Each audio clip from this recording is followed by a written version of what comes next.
السلام علیکم ورحمۃ اللہ وبرکاتہ۔ وعلیکم السلام ورحمۃ اللہ وبرکاتہ۔ آواز آ رہی ہے آپ لوگوں کو سب کو؟ جی ماشاء اللہ سے بالکل کلیئر آ رہی ہے جی الحمدللہ۔ الحمدللہ۔ اچھا کلیئر آ رہی ہے الحمدللہ۔ انشاءاللہ ہم دعا کے ساتھ اپنی کلاس کا آغاز کریں گے۔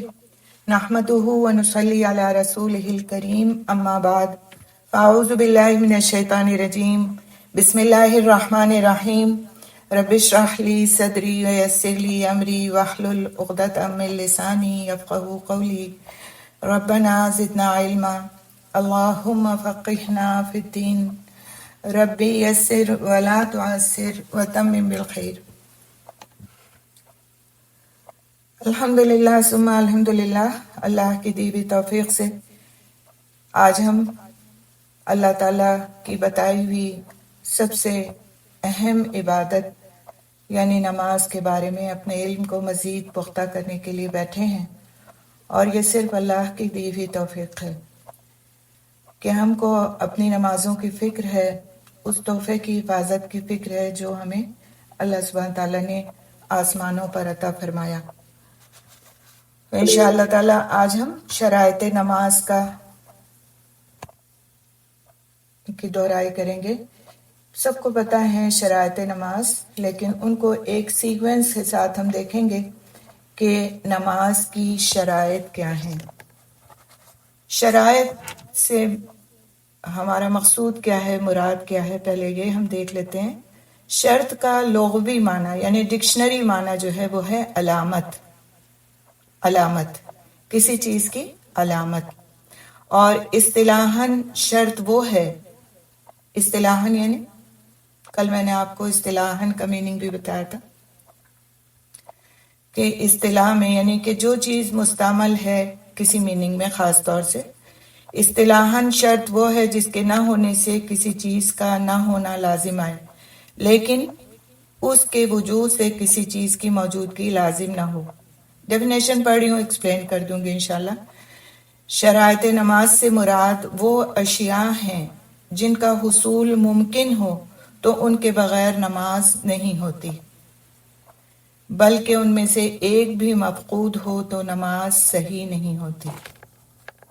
یعنی نماز کے پڑھنے سے پہلے ہمیں جن چیزوں کا خیال رکھنا ہے اور نماز کے دوران بھی ان کا خیال رکھنا ہے، ان کو ہم نماز کی شرائط کہتے ہیں، کنڈیشنز۔ یعنی اگر یہ ہوں گی تو ہماری نماز ویلڈ ہے، اور اگر ان میں سے ایک بھی نہیں ہوئی تو ہماری نماز انویلڈ ہے، باطل ہے، قبول نہیں ہو سکتی۔ تو ان شرائط کا لحاظ اسی وقت ہم رکھ سکتے ہیں جب ہم کو معلوم ہو کہ وہ شرائط آخر ہیں کیا۔ ٹھیک ہے، تو انشاءاللہ تعالیٰ اس کو ہم دیکھتے ہیں، ایک ایک کر کے ہم دیکھیں گے۔ ایک اور مثال کے ذریعے سے بھی اس چیز کو آپ کو سمجھانا چاہوں گی، وہ یہ کہ آپ دیکھیں کہ جب ہم کوئی مکان بنانے چلتے ہیں، ٹھیک ہے، کوئی ایک بلڈنگ بنانے کا ارادہ کیا جاتا ہے، تو کیا ہوتا ہے کہ پہلے اس کے سارے انتظامات مکمل کیے جاتے ہیں، پلاٹ خریدا جاتا ہے۔ ایک منٹ، مجھے ایک منٹ دیجیے گا ذرا، کچھ انٹرنیٹ کا پرابلم ہے تھوڑا سا۔ زوم پر آ رہی ہے میری آواز؟ آپ میں سے کوئی بتائیے، زوم پر آواز آ رہی ہے؟ اچھا، میں ایک منٹ رکوں گی کیونکہ ہمارا یہ جو کنیکشن ہے لاسٹ ہو گیا ہے گوگل والا، ذرا سا اس کو میں دیکھ لوں پھر انشاءاللہ شروع کرتی ہوں۔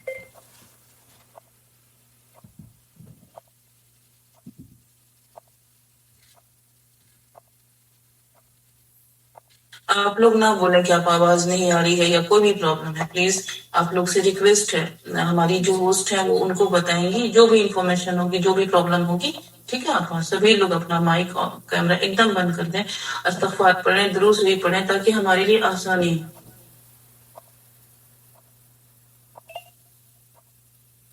الحمدللہ، الحمدللہ، اللہ کا شکر ہے۔ اب آ رہی ہے دونوں طرف آواز؟ جی الحمدللہ. جی آ رہی ہے. چلیں انشاءاللہ تعالی ہم شروع کرتے ہیں. اعوذ باللہ من الشیطان الرجیم. بسم اللہ الرحمن الرحیم. تو میں بات کر رہی تھی شروط الصلاۃ کی، یعنی کنڈیشنز آف صلاح کیا کیا ہیں، اس کے بارے میں ہم انشاءاللہ تعالی پڑھیں گے آج. جس طرح جب ہم ایک مکان بنانے کے لیے پلان کرتے ہیں تو اس کے لیے ہم کچھ چیزیں اویلیبل کرتے ہیں اور تب اس مکان کو بنانے کی شروعات کرتے ہیں. جیسے ایک پلاٹ خریدا جاتا ہے، پھر اس کے لیے ایک نقشہ بنایا جاتا ہے. نقشہ بنانے کے بعد جو مٹیریل درکار ہوتا ہے اس سارے مٹیریل کو اکٹھا کیا جاتا ہے اور پھر اس کے بعد مکان بنانے کی شروعات کی جاتی ہے. اور اگر ان میں سے ایک بھی چیز کم ہوتی ہے تو پھر اس مکان کو بنایا نہیں جا سکتا. جیسے مثال کے طور پر اگر سیمنٹ نہیں ہے، اینٹوں کا ڈھیر لگا ہوا لیکن سیمنٹ نہیں ہے، تو مکان کی بنانے کی ابتدا نہیں کی جا سکتی. اسی طرح سارا مٹیریل موجود ہے لیکن پانی نہیں ہے تو پھر اس مکان کو اس وقت بھی بنانا شروع نہیں کیا جا سکتا. اسی طرح سے نماز کے لیے ہے کہ اگر یہ شرطیں پوری نہیں ہوتی تو پھر ہم خواہ کچھ بھی کر لیں، کس طرح سے بھی نماز کے سارے ایکشنز کر لیں، نماز میں جو کچھ پڑھا جاتا ہے وہ سب پڑھ لیں، لیکن ان میں سے جو ابھی آپ کو بتانے لگی ہوں ایک بھی چیز مسنگ ہے تو ہماری نماز نہیں قبول اور نہیں مکمل. تو اس میں جو سب سے پہلی شرط ہے نماز کے لیے وہ ہے الاسلام، یعنی کہ انسان مسلمان ہو. انسان اگر مسلمان نہیں ہے اور وہ نماز کے پورے ایکشنز کرتا ہے اور جو کچھ اس میں پڑھا جاتا ہے وہ سب کچھ پڑھتا ہے لیکن اس کی نماز قبول نہیں ہوتی نماز کی حیثیت سے، کیونکہ وہ مسلمان ہی نہیں. اور نماز کے لیے اسلام پہلی شرط ہے. کسی مسلمان کی ہی نماز قبول ہوگی، ادروائز وہ کسی دوسرے دین پر ہے اور نماز کی ساری شرائط کو پورا کرتے ہوئے نماز ادا کر رہا ہے لیکن اس کی نماز قابل قبول نہیں. تو پہلی شرط ہے الاسلام. نوٹ کر لیجئے جو لوگ نوٹ کرنا چاہ رہے ہیں. دوسری شرط ہے العقل، یعنی کہ انسان صاحب عقل ہو، مجنون نہ ہو. یعنی کہ کوئی شخص اگر عقل کے دائرے سے خارج ہے، اس کے اندر عقل موجود نہیں ہے اور وہ نماز کے ارکان کو ادا کرنے کی کوشش کرتا ہے تو ظاہر ہے وہ صحیح طور سے اس کو ادا نہیں کر سکتا. لہٰذا عقل کی موجودگی نماز کی دوسری شرط ہے. تیسری شرط ہے التمییز. تمیز اس کو نہ پڑھیے گا، تمییز، ٹھیک ہے؟ 2 یا آئیں گے اس کے اندر، 2 یا لکھے جائیں گے. اور اس کا مطلب کیا ہے کہ سمجھ بوجھ کی عمر کو پہنچنا. تو سمجھ بوجھ کی عمر کا تعین بھی کر دیا گیا کہ 7 سال کی عمر میں نماز کا حکم کرو، ٹھیک ہے؟ تو 7 سال کی عمر ایک ایسی عمر ہوتی ہے کہ جب کسی بھی انسان میں یہ شعور پیدا ہو جاتا ہے کہ آیا یہ کہ یہ چیز صحیح ہے یا یہ چیز غلط ہے، اور وہ اس کو سمجھنے لگ جاتا ہے. وہ اور بات ہے کہ ہم بچوں کو اسپوائل کر کے رکھیں کہ ان کو 15 سال تک بھی کسی چیز کی عقل نہ آئے اور کسی چیز کی سمجھ نہ آئے، وہ ایک الگ بات ہے. لیکن ہمارے دین کی روح سے 7 سال کی عمر کو اس بات کے لیے رکھا گیا کہ اس میں نماز کو سمجھ بوجھ کر پڑھنے کی تمیز آ جاتی ہے. لہٰذا یہ تمییز جو ہے اس کو 7 سال کی عمر قرار دیا گیا. اور یہ بھی نماز کی شرائط میں سے ایک شرط ہے کہ اتنی سمجھ بوجھ پیدا ہو جائے کہ انسان رکوع کو رکوع سمجھ سکتا ہو، سجدے کو سجدہ سمجھ سکتا ہو، کھڑے ہونے کو، بیٹھنے کو، اور اس میں پڑھے جانے والے اذکار کو یاد رکھ سکتا ہو اور یاد کرنے کے لائق ہو. اس وقت اس کو نماز اس پر فرض نہیں کی گئی، لیکن پھر اس کو اس بات کا مکلف قرار دیا گیا کہ اس کو نماز کا حکم دیا جائے اور وہ نماز کو سیکھنا شروع کر دے. اور 10 سال میں پھر نماز کو فرض قرار دیا گیا، جبکہ وہ تمییز کی اپنی ایک ایسے لیول پر پہنچ جاتا ہے کہ باقاعدہ طور پر وہ ڈفرینشیٹ کر سکتا ہے چیزوں میں کہ کیا صحیح ہے اور کیا غلط ہے، اور نماز میں مجھے کیا نہیں کرنا اور کیا کام کرنے کا میں مکلف ہوں، کر سکتا ہوں. اور اس کو سکھانا پھر بڑوں کے فرائض میں آ جاتا ہے. تو تمییز جو ہے یہ نماز کی ایک تیسری شرط ہے.